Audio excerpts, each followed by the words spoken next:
మన Chiranjeevi vascular and multi speciality hospital దేశంలోనే best vascular and endovascular facilities and all multi speciality care.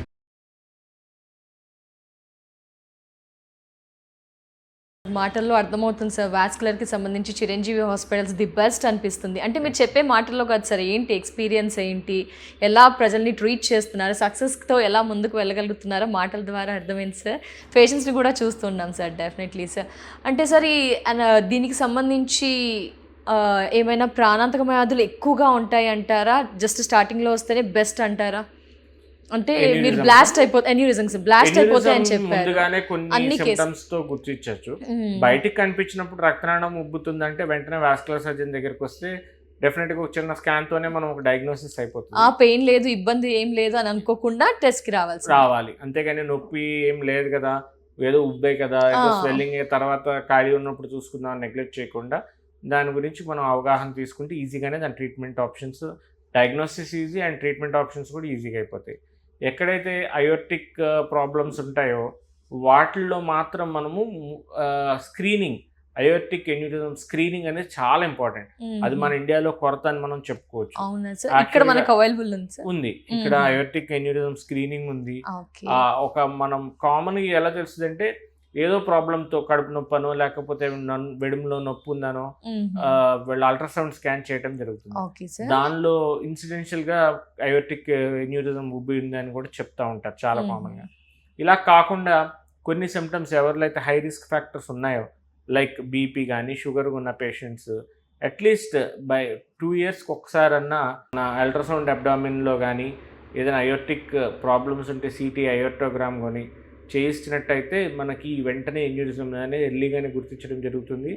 So early స్టేజెస్లో మనం treatment కూడా only observation మాత్రమే ఉంటుంది, సర్జరీస్ కూడా ఏం చేయము. మాకు ఒక సైజ్ క్రైటీరియా ఉంటుంది, 4.5, 5.5 centimeters దాటితేనే మేల్లో ఫిమేల్లో. అలాగే ఎప్పుడైతే మేము సైజ్ క్రైటీరియా దాటుతున్నామో ముందుగానే దానికి ఒక స్టంట్ గ్రాఫ్ట్ అని ఇందాక చెప్పినట్టు చిన్న సూత్తోనే ట్రీట్మెంట్ అనేది చేయడం జరుగుతుంది. ఎవరిలో అయితే అబౌట్ టు రప్చర్ కేసెస్ కూడా మనం ఇక్కడ చిరంజీవి హాస్పిటల్లో ట్రీట్ చేయడం జరిగింది. సో అలాంటి కేసెస్ కూడా మనము బైపాస్ ఆపరేషన్స్ కానీ వెంటనే అబ్డామిన్ ఓపెన్ చేసుకొని అయోర్టిక్ సర్జరీస్ కూడా చేసుకుంటామని చూడొచ్చు. డాక్టర్ గారు, కిడ్నీ డయాలసిస్ పేషెంట్స్కి ఏవి ఫిస్టులా కేరే ట్రీట్మెంటా ఏంటి అంటారు? కిడ్నీ డయాలసిస్ పేషెంట్స్లో వాళ్ళ లైఫ్ లైన్ అని మనం చెప్పుకోవచ్చు మా ఫిస్టులా అనేది. సో ఈ ఫిస్టులా ఎంత కాలం మంచిగా ఉంటుందో వాళ్ళకి జీవితానికి ఏ డోకా లేకుండా వాళ్ళు చక్కగా డయాలసిస్ చేసుకొని వాళ్ళకి ఊపిరి అని మనం చెప్పుకోవచ్చు. ఏవి ఫిస్టులా అనేది ఒక లైఫ్ లైన్ అనే చెప్తాం. లైఫ్ లైన్ అంటే వాళ్ళకి అదే జీవన నాడి, జీవన ఆధారం అదే అని కూడా మనం చెప్పుకోవచ్చు. ఎందుకంటే ఫిస్టులా ఎప్పుడైతే బాగుందో వాళ్ళకి డయాలసిస్ కరెక్ట్గా టైంకి అవ్వడము, నొప్పి ఇబ్బంది లేకుండా, ఇన్ఫెక్షన్ లేకుండా వాళ్ళకి ట్రీట్మెంట్ అవ్వడము, డయాలసిస్ చక్కగా అవ్వడము, ఇవన్నీ కూడా జరుగుతాయి. అంటే ఇప్పుడు మనం ఏవి ఫిస్టులా గురించి ఫోకస్ చేయాలి అంటారు? అవును. సో ఈ ఫిస్టులాని మనం జాగ్రత్తగా కాపాడుకోవాలి. సో ఫిస్టులాని ఎలా కాపాడుకుంటామంటే టైమ్లీగా మనము ఎప్పుడైతే బాల్ ఎక్సర్సైజ్ అనేది మనం చెప్తాం సర్జరీ అయిన వాళ్ళలో. సో ఆ ఫిస్టులా వాళ్ళు టైమ్లీ బాల్ ఎక్సర్సైజ్ చూసుకుంటాము. దానికి మంత్లీ వన్స్ అన్న దాని సర్వైవలెన్స్ అంటే ఆ ఫిష్లో యొక్క ఫ్లో బాగుందా, ఏమైనా డయాలసిస్ చేస్తున్నప్పుడు బ్యాక్ ఫ్లో ఎక్కువ టైం వస్తుందా, లేకపోతే మనము ఇన్ఫెక్షన్ ఏమైనా అవుతుందా, అక్కడ థ్రిల్ అనేది మనకు తెలుస్తూ ఉంటుంది బయట వైబ్రేషన్ లాగా, ఆ వైబ్రేషన్ కరెక్ట్గా ఉంటుందా లేకపోతే తగ్గినట్టు అనిపిస్తుందా అనేది ముందుగానే చూసుకున్నట్టయితే ఒక వాస్కులర్ సెంటర్ దగ్గరికి వచ్చినట్టయితే వాళ్ళ ఎవాల్యుయేషన్ అనేది ముందుగానే చేసుకొని ప్రాబ్లం పూర్తిగా ఫిస్టులా ప్రాబ్లం మూసుకుపోకుండా ఉన్నప్పుడు కానీ వస్తే మనకి మంచి రిజల్ట్స్ ఇవ్వగలం. ఫిస్టులా కేర్ అనేది పాడవకుండా చూసుకోగలం. సో కొంతమంది ఏంటంటే అవగాహన లేకుండా పూర్తిగా ఫిస్టులా బ్లాక్ అయిపోతుంది అనమాట. అలాగా ఫిస్టులా బ్లాక్ అయినా కూడా ఫిస్టులో ప్లాస్టీ అనే పద్ధతితో మనం ఓపెన్ చేస్తాం, కానీ స్టిల్ టైం పీరియడ్ అప్పటికైనా త్వరగా వస్తున్నట్టయితే హాస్పిటల్ విత్ ఇన్ 24 hours వస్తే స్టిల్ మనం ఫిస్టులాని రీఓపెన్ చేయొచ్చు. మూసుకుపోయిన ఫిస్టులాని కూడా పనిచేసేటట్టు చేసుకోవచ్చు. ఒక మంచి ఫిస్టులాని మనము చేయాలి అంటే ఒక 2 మంచి రక్తనాళాలను జతపరచాలి, చెడు మంచి తీసుకెళ్లే రక్తనాళాన్ని. సో అదే ఈ ఫిస్టులా యొక్క సర్జరీలో ఉన్న రహస్యం అనమాట. సో దాన్ని మనమే ప్రాపర్గా డాప్లర్ స్క్రీనింగ్లో చూసుకొని పేషెంట్ వచ్చినప్పుడు, సీకేడీ పేషెంట్ ఉన్నప్పుడు ప్రాపర్గా మనమే స్కానింగ్లో చూసుకొని ఎక్కడ బాగుందనేది చూసుకొని చేసుకున్నట్టయితే దానికి చాలా మంచి రిజల్ట్స్ ఇవ్వగలము. సో రిజల్ట్స్ ఇవ్వడమే కాకుండా వాళ్ళు డయాలసిస్ కూడా ప్రాపర్గా చేసుకొని ఎటువంటి ఇబ్బంది లేకుండా చూసుకోవచ్చు. సార్ ఏవి ఫిస్టులాలో కాంప్లికేషన్స్ని మీరు ఎలా ఫేస్ చేస్తుంటారు, ఏమేమి ఉంటాయి అసలు? ఈ ఏవి ఫిస్టులా పేషెంట్స్లో, డయాలసిస్ పేషెంట్స్లో కొంతమందిలో ఏమవుతుందంటేనమ్మా ఒక చిన్న షార్ట్ సిగ్మెంట్ సెఫాలిక్ వెయిన్ అనేది బ్లాక్ అవ్వడం చూస్తున్నాం. దానికి ఇందాక మనం అనుకున్నట్టు ఫిస్ట్లో ప్లాస్టీ అని ఒక బెలూన్ పంపించి దాన్ని ఓపెన్ చేయడం జరుగుతుంది. మరి కొంతమందిలో ఏమవుతుందంటే వీళ్ళు ముందుగానే జుగ్లర్స్, పర్మ్కాస్ అవన్నీ వేయించుకుంటాం వల్ల ఈ రక్తనాళం ఏదైతే తీసుకెళ్లే సెఫలిక్ వెయిన్ ఉండి మన మెయిన్ హార్ట్ దగ్గర జాయిన్ అయ్యే వెయిన్ దగ్గర మనకి బ్లాక్ అనేది ఏర్పడుతుంది. ఈ బ్లాక్ ఏర్పడడం వల్ల వాళ్ళకి ఏమవుతుందంటే ఈ హై ఫ్లో సిస్టమ్ కింద నుంచి వస్తూ ఉంటుంది ఫిస్టులా నుంచి, కానీ ఇక్కడ బ్లాక్ ఉంటుంది. సో దానికి అవుట్ ఫ్లో ట్రాక్ అనేది బంద్ అయిపోద్ది. అంటే దానికి రక్తం ఎక్కడికైతే వెళ్ళాలో అక్కడ మనకు ఒక ఎవరో కాలు పెట్టి గొట్టం నొక్కినట్టు దానికి ఒక బ్లాక్ ఏర్పడుతుంది. దానివల్ల ఏంటంటే సేమ్ మన ఇంట్లో చూస్తానంటాం, ఎవరో గొట్టానికి ఒక చిన్న హోల్ ఉన్న దగ్గర ఎవరో ముందు కాలు పెట్టి నొక్కితే ఏమవుతుంది, ఆ హోల్లోంచి వాటర్ బయటకు వస్తాయి. సో ఎందుకు? ప్రెషర్ డెవలప్ అవడం వల్ల.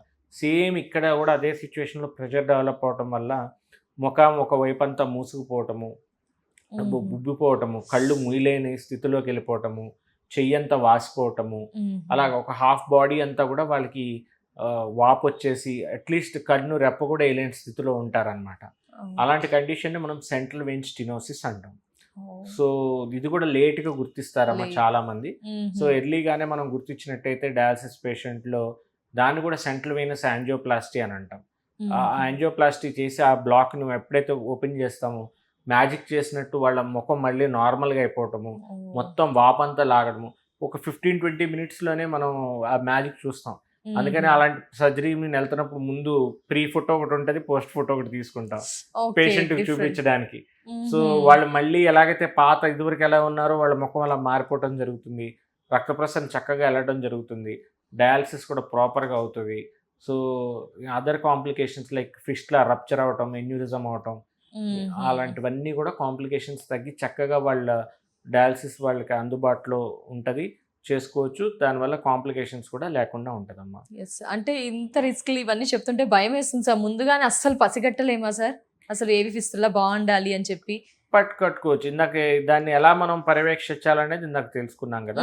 మనం ఎప్పుడైతే ఒక ఫిస్టులా ఉందో దాని థ్రిల్ ఒకటి చూసుకుంటాము, దానికి ఫ్లో అంటే బ్యాక్ ఫ్లో అంటే డయాలసిస్ తీసిన తర్వాత కూడా రక్తం ఎక్కువసేపు నొక్కి పట్టు ఉంచాల్సి వస్తుందా అనేది చూసుకుంటాం. పేషెంట్ ఇన్ఫెక్షన్ లేకుండా ఉండడం, ఏదైనా చేయి వాస్తుందా లేకపోతే ముఖం వైపు నుంచి ఏమైనా ఎర్లీగా బ్లాకేజెస్ ఫీచర్స్ లైక్ వాపు రావటం ఇలాంటివి ఏమైనా ఉంటే వెంటనే మనకి వాస్కులర్ సర్జన్ దగ్గరికి వచ్చినట్టయితే మనం ఈ ఫిస్టులా కూడా కాపాడడమే కాకుండా వాళ్ళకి చక్కటి డయాలసిస్ అయ్యే విధంగా మనం వాళ్ళని హెల్ప్ చేయొచ్చు. అంటే ఖచ్చితంగా డాక్టర్ దగ్గరికి రావాలి.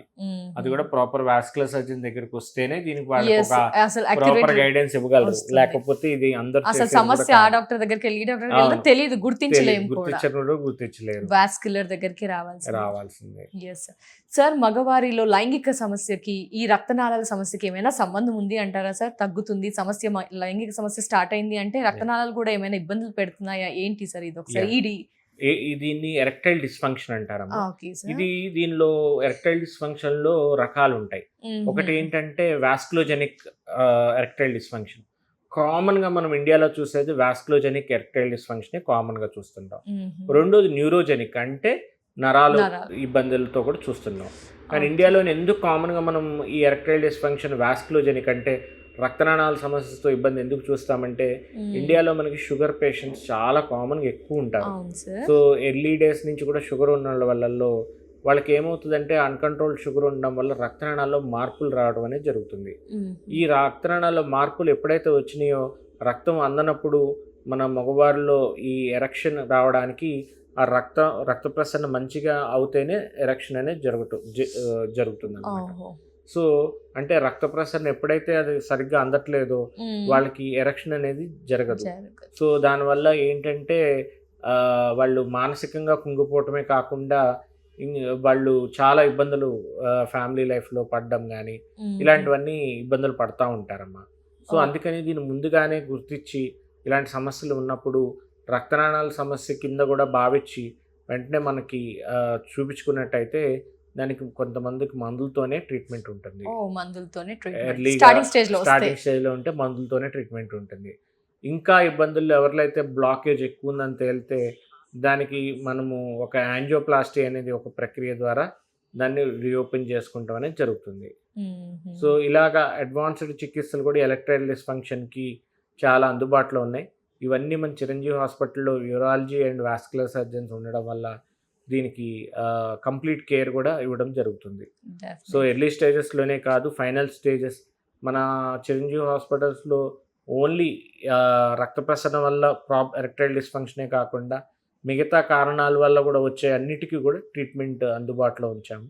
సో దీనిలో భాగంగా పీ షాట్స్ కానీ లేకపోతే షాక్ వేవ్ కానీ, లేక రక్త ప్రసరణ బ్లాక్ ఉన్నప్పుడు జెనిక్యులేట్ ఆర్టరీ యాంజియోప్లాస్టీ కానీ ఇవన్నీ కూడా పిఆర్పి కానీ ఇలాంటివన్నీ కూడా వాట్ నాట్ ఎవ్రీథింగ్ అన్ని విధాలుగా మనం చికిత్స వన్ స్టాప్ సొల్యూషన్ చేసుకోవచ్చు. డెఫినెట్లీ.